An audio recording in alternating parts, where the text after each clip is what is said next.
الحديث الأول عن عمر بن الخطاب رضي الله عنه قال قال رسول الله صلى الله عليه وسلم إنما الأعمال بالنيات وإنما لامرئ ما نوى ومن كانت هجرته إلى الله ورسوله فهجرته إلى الله ورسوله ومن كانت هجرته إلى دنيا يصيبها أو امرأة يتزوجها فهجرته إلى ما هاجر إليه.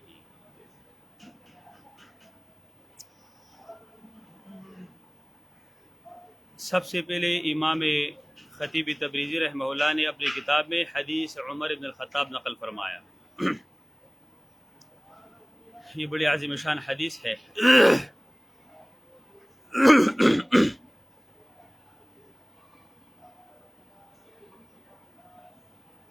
یہ امام شافعی فرماتے ہیں کہ یہ حدیث نصف الاسلام ہے، اسلام کا نصف ہے، اس لیے کہ اعمال یا تو قلبی ہے یا اعمال بالجوارح. اعمال قلبیہ ٹوٹل اس کا تعلق نیت کے ساتھ ہے، تو آدھا اسلامی احکامات کا تعلق گویا کہ اس حدیث کے ساتھ ہو گیا.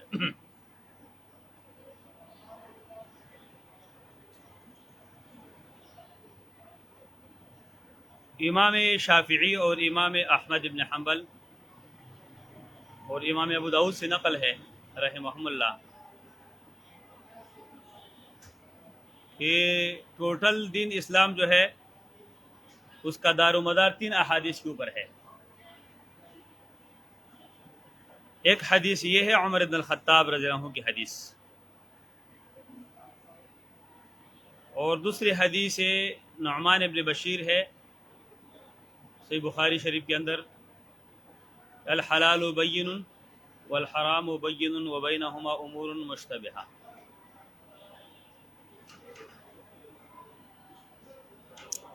اور تیسری حدیث عائشہ صدیقہ کی ہے رضی اللہ عنہا، تو صحیح مسلم میں ہے، من عمل عملا لیس علیہ امرنا فہو رد. ان 3 احادیث کے اندر دین سارے کے سارے دین کے احکامات منحصر ہے.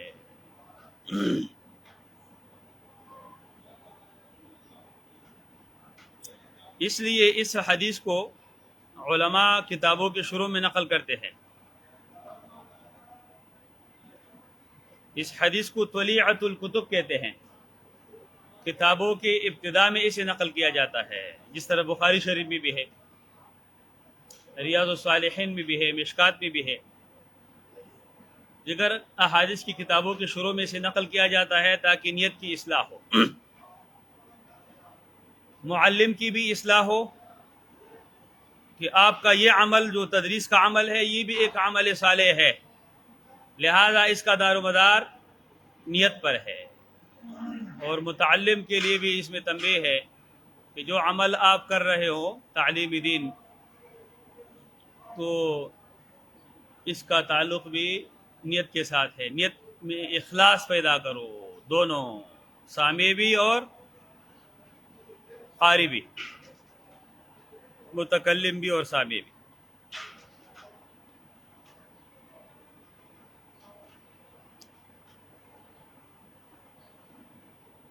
اور نیت ایک بڑی اہم چیز ہے.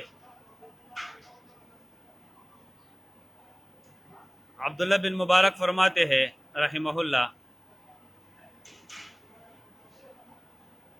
وَرُبَّ عَمَلٍ صَغِيرٍ تُعَظِّمُهُ النِّيَّةُ، رُبَّ عَمَلٍ صَغِيرٍ تُعَظِّمُهُ النِّيَّةُ وَرُبَّ عَمَلٍ كَبِيرٍ تُصَغِّرُهُ النِّيَّةُ. بسا اوقات ایک چھوٹا عمل ہوگا بظاہر، لیکن نیت کی وجہ سے وہ عظیم بنے گا، اور بسا اوقات ایک عظیم عمل ہوگا، بڑا عمل ہوگا، لیکن نیت کی کمی کوتاہی کی وجہ سے وہ عمل چھوٹا رہ جائے گا رب عمل صغیر تعظمہ النیت ورب عمل کبیر تصغرہ.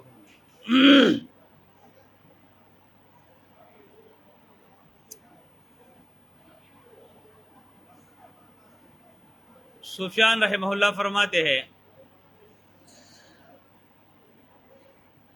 کہ ما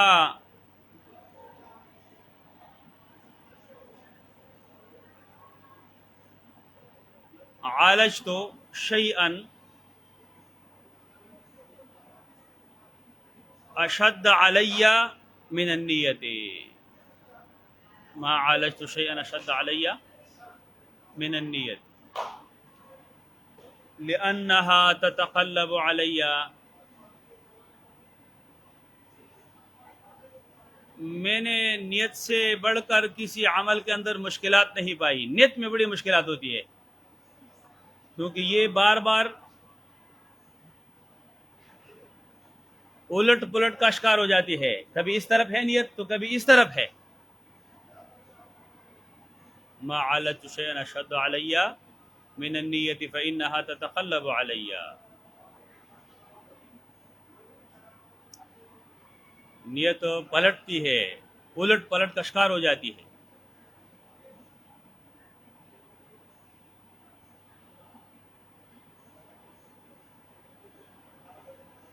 نیت ایک محتم بشان چیز ہے، جس طرح حدیث میں ہے، دوسری حدیث عائشہ کے اندر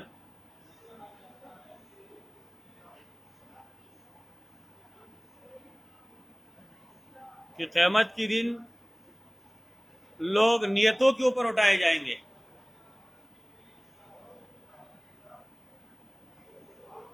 فَإِنَّهُمْ يُبْعَثُونَ عَلَى نِيَتِهِمْ.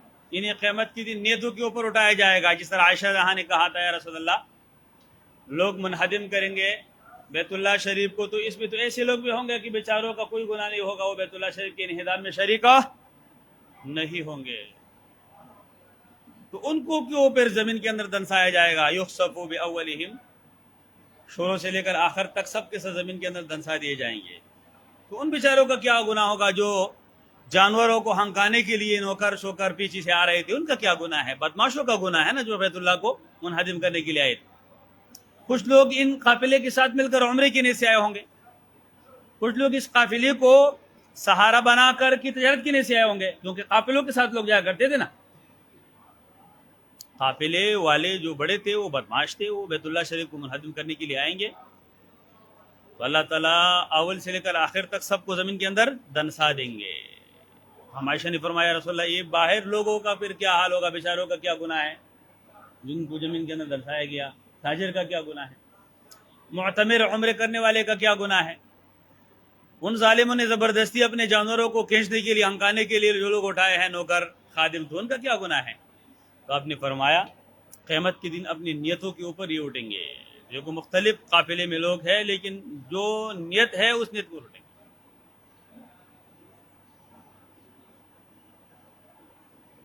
اور اس حدیث کا نام ہے حدیث الاعمال، حدیث طلیعۃ الکتب، حدیث عمر فی باب النیہ.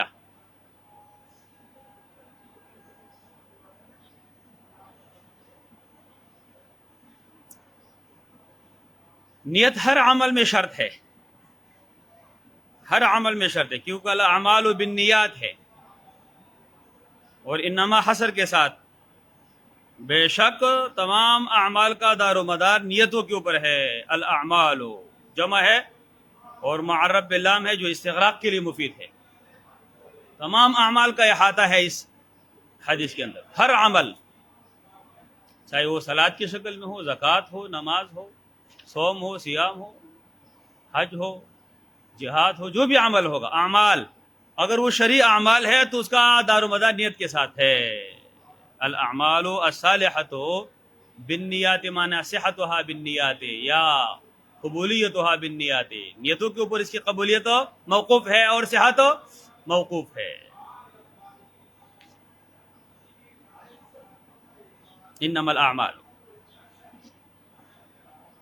اور پھر الاعمال جمع ہے اور بالنیات بھی جمع ہے. یہ آپ نے اصول میں پڑھا ہے کہ جمع بمقابل جمع جب آ جاتی ہے تو انقسام الواحد علی الواحد. جمع جب جمع کے مقابلے میں آتی ہے تو یہاں تقسیم احاد کا احاد کے اوپر ہوتا ہے، تقسیم الاحاد علی الاحاد. تو گویا کہ معنی یہ ہے کہ انما العمل بنیتہ، ہر عمل کی اپنی نیت ہے، ہر عمل کی اپنی نیت ہے. ہر عمل کی اپنی نیت. یہاں اعمال جمع ہے کیونکہ یہ اعمال ظاہری ہے، یہ تو بڑے تعداد میں ہوتے ہیں. نیات کیوں جمع لایا؟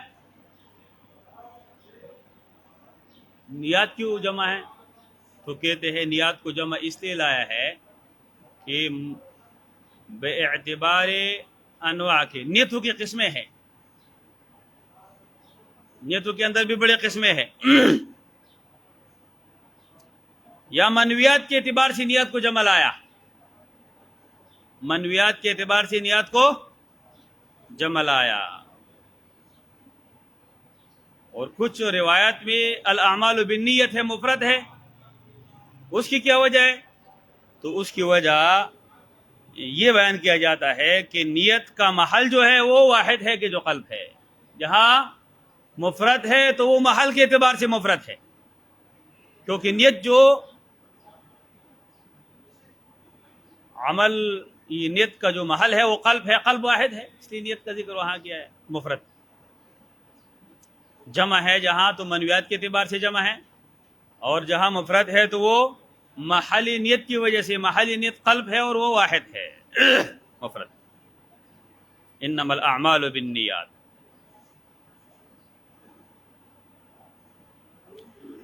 اس حدیث کو جب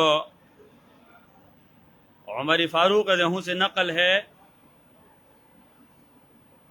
اس حدیث کا مرتبہ کیا ہے؟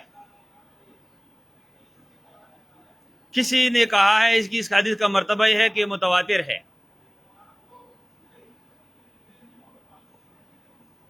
کیوں متواتر ہے؟ کہتے ہیں کہ عمر بن الخطاب رضی اللہ عنہ نے اس کو ممبر کے اوپر بیان کیا ہے، صحابہ تابعین سب بیٹھے ہوئے، علقمہ بن وقاص لیثی بھی بیٹھے ہوئے، انہوں نے سنا ہے اور پھر امت تک اس کو نقل کیا ہے. ممبر رسول پر بیٹھ کر جو بڑی مسجد نبی بھری ہوئی ہے اور لوگ سنے تو متواتر ہے. کیا ہے؟ لیکن یہ بات تحقیق پر مبنی نہیں ہے، کیونکہ متواتر ایک خاص اصطلاح ہے. متواتر اس حدیث کو کہتے ہیں کہ سند کے طبقات میں ہر طبقے کے اندر کم سے کم 10 راوی ہو، کم سے کم 10 راوی ہو. یہاں تو چلو عمر بن الخطاب سے تو سنا ہے 10 سے زائد راویوں نے ممبر پر بیان کیا ہے، لیکن نیچے علقمہ بن وقاص اللیثی نے صرف اس کو نقل کیا ہے. چلو علقمہ سے نیچے جاؤ، محمد بن ابراہیم التیمی ہے اس کے شاگرد. پھر اس کے شاگرد جو ہے صرف اور صرف کون ہے؟ یحییٰ بن سعید الانصاری ہے. پھر ان کے شاگرد صرف اور صرف سفیان ہے. پھر ان کے شاگرد حمیدی ہے. پھر ان کے بعد جو ہے امام بخاری ہے. بخاری شریف میں یہ سند اس طرح ہے کہ حدثنا الحمیدی قال حدثنا سفیان قال حدثنا یحییٰ بن سعید الانصاری قال اخبرنا محمد بن ابراہیم التیمی قال سمعت علقمة ابن وقاص اللیثی قال سمعت عمر بن الخطاب رضی اللہ عنہ على المنبر يقول سمعت رسول اللہ صلی اللہ علیہ وسلم يقول انما الاعمال بالنیات. تو اس حدیث میں دیکھو فاروق اعظم جب نقل کر رہے نا، اس سے خلق کثیر نے سنا ہے. مثال کے طور پر جس طرح کہا گیا ہے کہ میں نے ممبر پر آپ سے سنا، علقمہ بن وقاص کہتے ہیں میں نے منبر پر سنا ہے. لیکن پھر علقمہ سے صرف کس نے نقل کیا ہے؟ محمد بن ابراہیم التیمی نے، متفرد. اور آپ نے منطق میں پڑھا ہے کہ نتیجہ تابع اخص ارذل کا ہوتا ہے. ایک راوی سند کی مثال کے طور پر کسی سند کے 5 طبقے ہیں. کتنے طبقات ہیں؟ 5. ایک طبقہ میں ایک راوی ہے تو حدیث کیا ہو گئی؟ نتیجہ اس کے تابع ہے. ایک راوی اخذ ارذل کا تابع ہے. یہ حدیث اب متواتر نہیں رہی.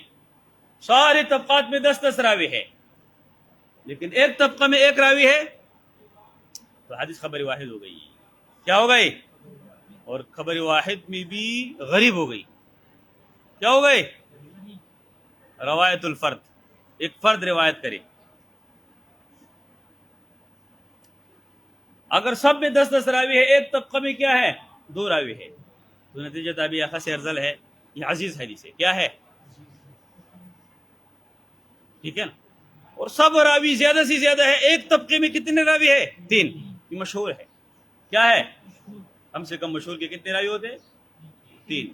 اور زیادہ سے زیادہ 9 ہوتے. جب 10 ہو جائے تو یہ متواتر مثال کے طور.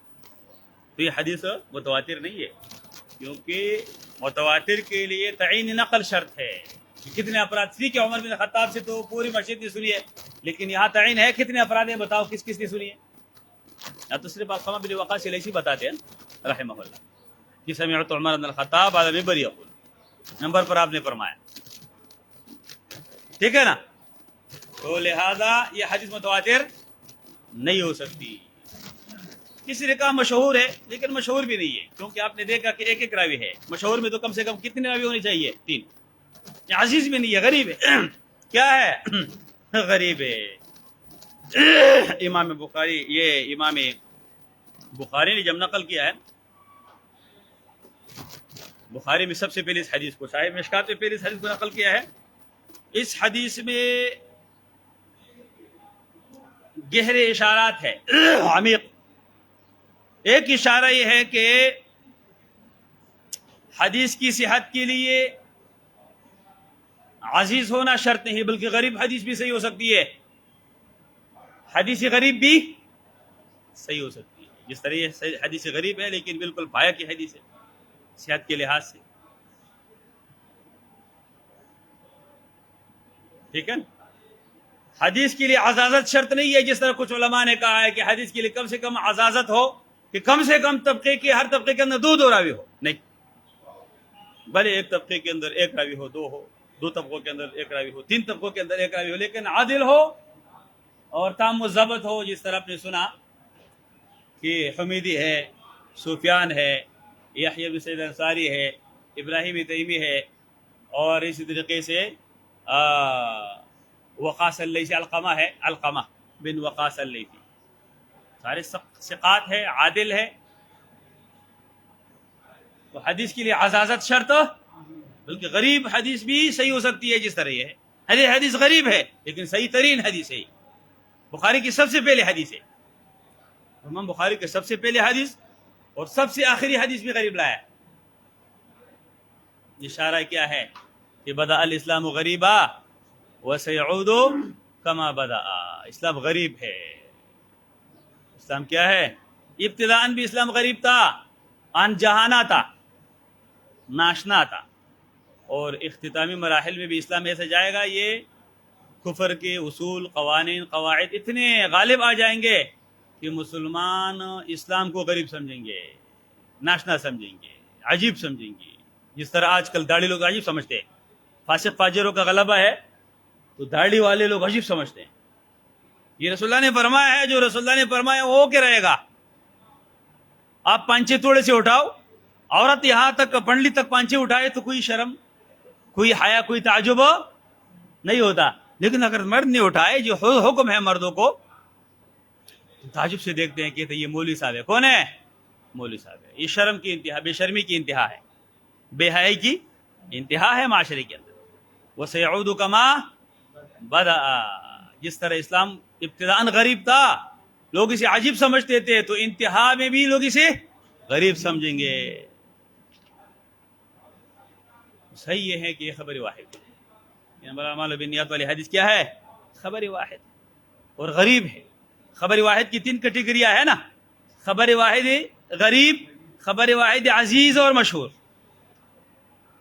یہ خبر واحد کا نیچے درجہ ہے جس کو غریب کہتے ہیں. یہ کیا ہے؟ تو غریب ہے.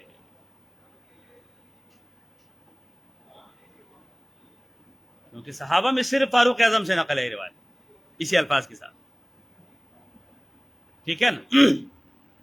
غریب حدیث. پھر اگرچہ یحییٰ بن سعید الانصاری سے صاحب مرقات علامہ ملا علی قاری کہتے ہیں رحمہ اللہ کہ پھر یحییٰ بن سعید القطان سے خلق کثیر نے نقل کیا ہے. ایک روایت میں 200، ایک میں 700، 1000 ہو، کیا فرق پڑتا ہے؟ ایک طبقے میں ہے نا بھائی. تو ایک طبقے کی وجہ سے حدیث متواتر نہیں ہو سکتی، نہ مشہور ہو سکتی. نتیجہ تابعہ خس ارذل ہے. جدھر کم راوی ہوں گے فیصلہ اور حکم اس کم طبقے کے اوپر لگے گا. یہ حدیث احتیاط پر بنا ہے، حدیث میں احتیاط ہوتی ہے، سمجھ گئے؟ یہ خبر واحد. اب خبر واحد کا لفظ آیا تو خبر واحد حجت ہے کہ نہیں؟ حجت ہے. بتا دیا محدثین نے شروع میں کہ خبر واحد حجت ہے. سب سے پہلے تمہارے کندھوں کے اوپر خبر واحد رکھیں گے. حجت ہے. کیا ہے؟ یہ دلیل ہے. خبر واحد حجتن. خبر واحد جب صحیح ہے اور عادل روات ہے تو حجتن. پھر کیا ہے؟ حجت ہے. عقائد میں بھی حجت ہے، اعمال میں بھی، عبادات میں بھی حجت ہے، اور معاملات میں بھی حجت ہے. یہ بتانا مقصود ہے. خبر واحد ظنی ہے کہ مفید للیقین ہے.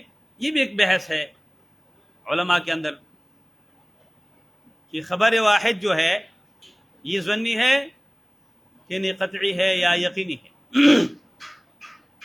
بڑے 3 اقوال ہے اس میں. اکثر شوافی اور احناف اور دیگر کا خیال یہ ہے کہ خبر واحد جو ہے یہ ظنی. خبر واحد کیا ہے؟ ظنی ہے.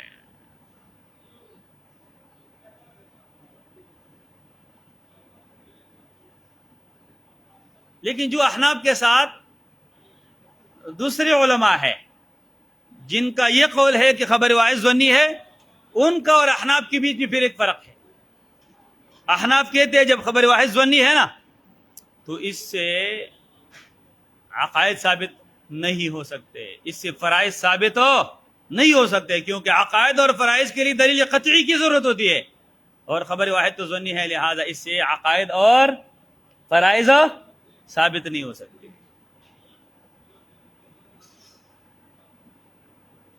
خبر واحد جب ظنی ہو تو اس سے فرائض اور عقائد ثابت نہیں ہو سکتے احناف کے. لیکن دوسرے کہتے ہیں جو احناف کے ساتھ اس قول میں شریک ہے، جو آپ نے لکھا اکثر شوافے وغیرہ، وہ کہتے ہیں کہ نہیں بھائی، خبر واحد ظنی ہے لیکن اگر صحیح ثابت ہو جائے تو اس سے عقائد بھی ثابت ہوتے ہیں اور فرائض بھی ثابت ہوتے ہیں. امام شافعی فاتحہ کو کیا سمجھتے ہیں؟ فرض سمجھتے ہیں. فاتحہ خلف الامام وہ امام شافعی پڑھنا فرض سمجھتے ہیں، جس کو وہ واجب بولتے ہیں. واجب ہو، فرض میں بعد میں آ جائے گا کہ واجب جمہور علماء کے ہاں فرض ہے. احناف فرق کرتے ہیں کہ واجب ہو کا درجہ فرض سے تھوڑا سا نیچے ہوتا ہے. ما ثبت بدلیل فیہ شبہہ، جس میں تھوڑا سا شبہ ہوگا تو یہ واجب ہے، جس میں کوئی شبہ نہ ہو ما ثبت بدلیل لا شبہۃ فیہ، ایسی دلیل سے ثابت ہو کہ جس میں کوئی شبہ نہ ہو تو وہ فرض کی تعریف کرتے ہیں. احناف کہتے ہیں خبر واحد جب ظنی ہے تو اس سے فرائض ثابت ہو نہیں سکتے. لیکن جمہور علماء کہتے ہیں کہ خبر واحد اگر صحیح عادل روات سے نقل ہو تو اس سے فرائض بھی ثابت ہو سکتے ہیں. جس طرح میں نے مثال دی، امام شافعی عبادہ بن صامت کی حدیث کی بنیاد پر، جو کہ خبر واحد ہے، اس کی بنیاد پر فاتحہ خلف الامام کو فرض سمجھتے ہیں. لا صلاۃ لمن لم یقرأ بفاتحہ، فرض ہے. پتہ چلا ان کے ہاں خبر واحد سے فرضیت ثابت ہو سکتی ہے.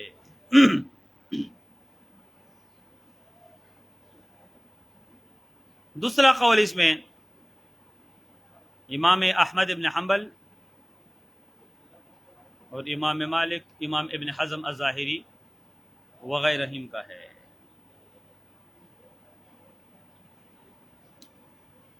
کہ خبر واحد جو ہے، خبر واحد صحیحہ اگر یہ صحیح ثابت ہو تو یہ مفید للیقین ہے، ظنی نہیں ہے بلکہ یقینی ہے۔ کیا ہے؟ یقینی۔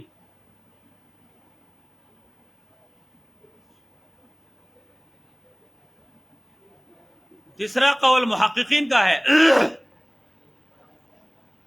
جس طرح امام ابن تیمیہ ہے، امام ابن القیم ہے، امام سیوطی ہے، امام ابن حجر ہے، امام غزالی ہے،